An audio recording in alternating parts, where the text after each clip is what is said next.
ಪ್ರತಿಮೆಯಾಗಿ ಅಲ್ಲಿ ನಮ್ಮೆಲ್ಲರನ್ನ ಆಶೀರ್ವಾದ ಮಾಡ್ತಾರೆ. ಆದರೆ ನನಗೆ ಶಕ್ತಿ ತುಂಬಿರ್ತಕ್ಕಂಥದ್ದು, ನನಗೆ ನಿಜವಾದ ದೇವರುಗಳು ಇಲ್ಲಿ ಕೂತಿರ್ತಕ್ಕಂಥ ಎಲ್ಲ ನನ್ನ ತಂದೆ ತಾಯಿದ್ರು ಅನ್ನೋದನ್ನ ಈ ಸಂದರ್ಭದಲ್ಲಿ ನಿಮ್ಮಗಳಿಗೆ ಹೊಂದಿಸ್ಲಿಕ್ಕೆ ಬಯಸ್ತೇನೆ. ತಾಯಿಗೆ ಒಂದು ಪಾದ ಕಮಲಗಳಿಗೆ ಭಕ್ತಿಪೂರ್ವಕವಾದಂಥ ನಮನಗಳು ಹಾಗೂ ಪ್ರಣಾಮಗಳನ್ನ ಅರ್ಪಿಸುತ್ತಾ ಇವತ್ತಿನ ಜನರೊಂದಿಗೆ ಜನತಾದಳ ಕಾರ್ಯಕ್ರಮ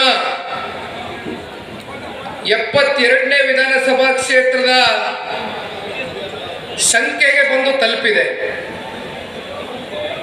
ಮೈಸೂರು ಜಿಲ್ಲೆಯಲ್ಲಿ ಬಹುಶಃ ಇದು ಅಂತಿಮವಾದಂಥ ಕೊನೆಯ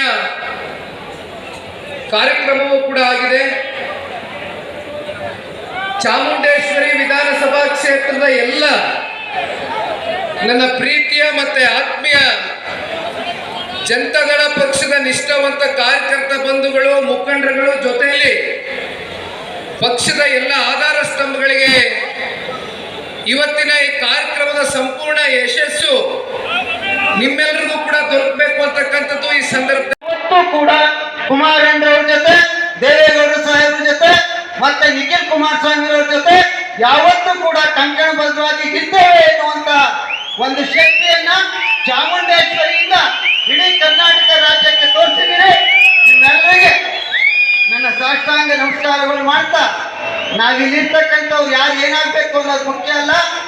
ಮುಂದಿನ ದಿನದಲ್ಲಿ ಈ ರಾಜ್ಯದ ಜನತೆಯ ಕಣ್ಣನ್ನು ನೀರನ್ನ ಒರೆಸ್ಬೇಕು ಅಂದ್ರೆ ನನ್ನ ನಾಯಕರಾದಂಥ ಕುಮಾರಣ್ಣರವರು ಸಮ್ಮಿಶ್ರ ಸರ್ಕಾರದಲ್ಲಿ ಮುಖ್ಯಮಂತ್ರಿ ಆಗ್ಬೇಕು ಅಂತೇಳಿ ಏನು ಜನ ಬಯಸ್ತಾ ಇದ್ದಾರೆ, ಅದು ಚಾಮುಂಡೇಶ್ವರಿಯಿಂದ ಪ್ರಾರಂಭ ಆಗುತ್ತೆ ಅನ್ನುವಂತ ಮಾತನ್ನ ಈ ಸಂದರ್ಭದಲ್ಲಿ ಹೇಳ್ತಾ, ಇಲ್ಲಿ ದೇವೇಗೌಡರು ಸಾಹೇಬರು ಕುಮಾರಣ್ಣರವರ ನೇತೃತ್ವದಲ್ಲಿ, ನಿಖಿಲ್ ಕುಮಾರಸ್ವಾಮಿ ಅವರ ನೇತೃತ್ವದಲ್ಲಿ, ನಾನು ಹರೀಶ್ ಗೌಡರು ಇಲ್ಲಿರ್ತಕ್ಕಂಥ ಎಲ್ಲ ಮುಖಂಡರುಗಳ ಸಾಮೂಹಿಕ ನಾಯಕತ್ವದಲ್ಲಿ ಇವತ್ತೇನು ನಿಮ್ಮೆಲ್ಲರ ಕೃಪೆಯಿಂದ ಈ ಕಾರ್ಯಕ್ರಮವನ್ನು ಮಾಡಿದ್ದೇವೆ. ನಿಮ್ಮೆಲ್ಲರಿಗೆ ನನ್ನ ಸಾಷ್ಟಾಂಗ ನಮಸ್ಕಾರಗಳು ಮಾಡಿ ಮತ್ತೊಮ್ಮೆ ಈ ಒಂದು ಕ್ಷೇತ್ರದಿಂದ ಜನತಾದಳವನ್ನು ಗೆಲ್ಲಿಸುವ ಮೂಲಕ ಕುಮಾರಣ್ಣರವರು ನಮ್ಮ ಜಿಲ್ಲೆಯ ಕಡೆಯ ಸಮಾರಂಭ ಆಗಿದ್ರಿಂದ ನಾವೆಲ್ಲ ಸೇರಿ ಕುಮಾರಣ್ಣ ಅವ್ರನ್ನ ಕೋರ್ಕೊಂಡಿದ್ವಿ. ಅದಕ್ಕೆ ಇವತ್ತು ಕುಮಾರಣ್ಣವರು ಸಹ ಒಟ್ಟಾರೆ ನಮ್ಮ ಜಿಲ್ಲೆಯ ಎಲ್ಲ ವಿಧಾನಸಭಾ ಕ್ಷೇತ್ರಗಳನ್ನ ಮುಗಿಸಿ ಚಾಮುಂಡೇಶ್ವರಿ ವಿಧಾನಸಭಾ ಕ್ಷೇತ್ರದ ಕಾರ್ಯಕ್ರಮಕ್ಕೆ ಆಗಮಿಸಿದ್ದಾರೆ.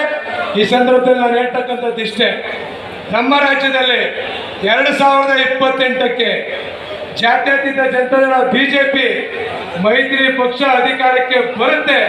ನಮ್ಮ ರಾಜ್ಯದಲ್ಲಿ ಸಾಲ ಮನ್ನಾವನ್ನು 26,000 ಕೋಟಿ ಸಾಲ ಮನ್ನಾವನ್ನು ಮಾಡಿ ರೈತರನ್ನ ಉಳಿಸಿರ್ತಕ್ಕಂಥ ಏಕೈಕ ನಾಯಕ ಕುಮಾರಣ್ಣ ಅವರು. ಸಾರಾಯಿ ನಿಷೇಧವನ್ನು ಮಾಡಿ, ಲಾಠಿ ನಿಷೇಧವನ್ನು ಮಾಡಿ ಮಹಿಳೆಯರ ಪಾಲಿಗೆ ದಾರಿದೀಪವಾಗಿರ್ತಕ್ಕಂಥವರು ಏಕೈಕ ನಾಯಕ ಕುಮಾರಣ್ಣ ಅವರು. ಇವತ್ತು ಅವರು ಸಹ ಬಂದಿದ್ದಾರೆ. 2028ಕ್ಕೆ ಮೈತ್ರಿ ಸರ್ಕಾರ ಅಧಿಕಾರಕ್ಕೆ ಬಂದೇ ಬರುತ್ತೆ. ಆ ತಾಯಿ ಚಾಮುಂಡೇಶ್ವರಿ ಆಶೀರ್ವಾದ ಕುಮಾರಣ್ಣ ಅವ್ರ ಮೇಲೆ ಇದೆ. ಈ ರಾಜ್ಯದಲ್ಲಿ ಮತ್ತೊಮ್ಮೆ 2028ಕ್ಕೆ ಕುಮಾರಣ್ಣ ಅವರು ಮುಖ್ಯಮಂತ್ರಿ ಆದರೆ ಮಾತ್ರ ನಮ್ಮ ರಾಜ್ಯದ ರೈತರು, ಮಹಿಳೆಯರು, ಬಡವರು, ಹಿಂದುಳಿದವರು ಉಳಿಬೇಕು ಅಂತ ಹೇಳಿದ್ರೆ ಕುಮಾರಣ್ಣ ಅವರು ಮುಖ್ಯಮಂತ್ರಿ ಆದರೆ ಮಾತ್ರ ಸಾಧ್ಯ ಅಂತಕ್ಕಂಥ ಮಾತನ್ನ ಈ ಸಂದರ್ಭದಲ್ಲಿ ಹೇಳ್ತಾ, ಜೊತೆಗೆ ನಿಖಿಲ್ ಕುಮಾರಸ್ವಾಮಿ ಅವರು ಇಡೀ ರಾಜ್ಯದಲ್ಲಿ, ಕುಮಾರಣ್ಣ ಅವರು ಇಡೀ ದೇಶವನ್ನ ಸುತ್ತಾ ಇದ್ದಾರೆ. ನಿಖಿಲ್ ಕುಮಾರಸ್ವಾಮಿ ಅವರು ನಮ್ಮ ರಾಜ್ಯದ, ನಮ್ಮ ಪಕ್ಷದ ಕಾರ್ಯಕರ್ತರ ಸಮಸ್ಯೆಗಳು, ಕಷ್ಟಗಳನ್ನು ಆಲಿಸಲಿಕ್ಕೆ 71 ಕ್ಷೇತ್ರಗಳು, ಸುಮಾರು 12,000 ಕಿಲೋಮೀಟರ್ಗಳನ್ನು ಸುತ್ತಿ ನಮ್ಮ ಕಾರ್ಯಕರ್ತರನ್ನ ಸಂಘಟನೆ ಮಾಡ್ತಾ ಇದ್ದಾರೆ. ಅವರ ಕಷ್ಟ ಸುಖಗಳಿಗೆ ಸ್ಪಂದಿಸ್ತಾ ಇದ್ದಾರೆ. ಆದ್ದರಿಂದ ಮುಂದಿನ ದಿನಗಳಲ್ಲಿ ಏನು ನಮ್ಮ ಮೈತ್ರಿ ಪಕ್ಷದ ಸರ್ಕಾರ ಅಧಿಕಾರಕ್ಕೆ ಬರಬೇಕು ಅಂತ ಹೇಳ್ತೀವಿ, ಅದಕ್ಕೆ ಪ್ರಮುಖವಾದಂಥ ಪಾತ್ರವನ್ನು ನಮ್ಮ ನಿಖಿಲ್ ಕುಮಾರಸ್ವಾಮಿ ಅವರು ವಹಿಸ್ತಾರೆ.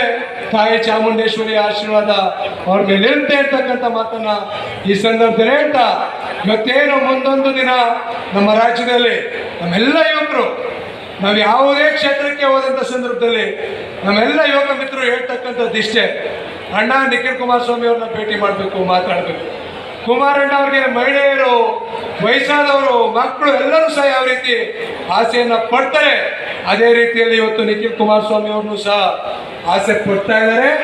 ಅವರು ಸಹ ಮುಂದೊಂದು ದಿನ ನಮ್ಮ ರಾಜ್ಯದಲ್ಲಿ ಬಹಳ ಎತ್ತರದ ಸ್ಥಾನದಲ್ಲಿ ಕೂರ್ಬೇಕು ಅಂತಕ್ಕಂಥ ನಿರೀಕ್ಷೆಯನ್ನ ನಮ್ಮೆಲ್ಲ ಯುವಕ ಮಿತ್ರರು ನಿರೀಕ್ಷೆಯನ್ನ ಇಟ್ಕೊಂಡಿದ್ದೀವಿ.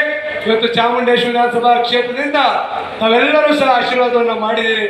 ಆ ತಾಯಿ ಚಾಮುಂಡೇಶ್ವರಿ ಅವ್ರಿಗೆ ಆಶೀರ್ವಾದವನ್ನ ಮಾಡ್ತಾರೆ ಅಂತಕ್ಕಂಥ ವಿಶ್ವಾಸವನ್ನ ಪ್ರಾರ್ಥನೆಯನ್ನ ಮಾಡ್ತಾ ಈ ಸಂದರ್ಭದಲ್ಲಿ ಮತ್ತೊಮ್ಮೆ ನಮ್ಮ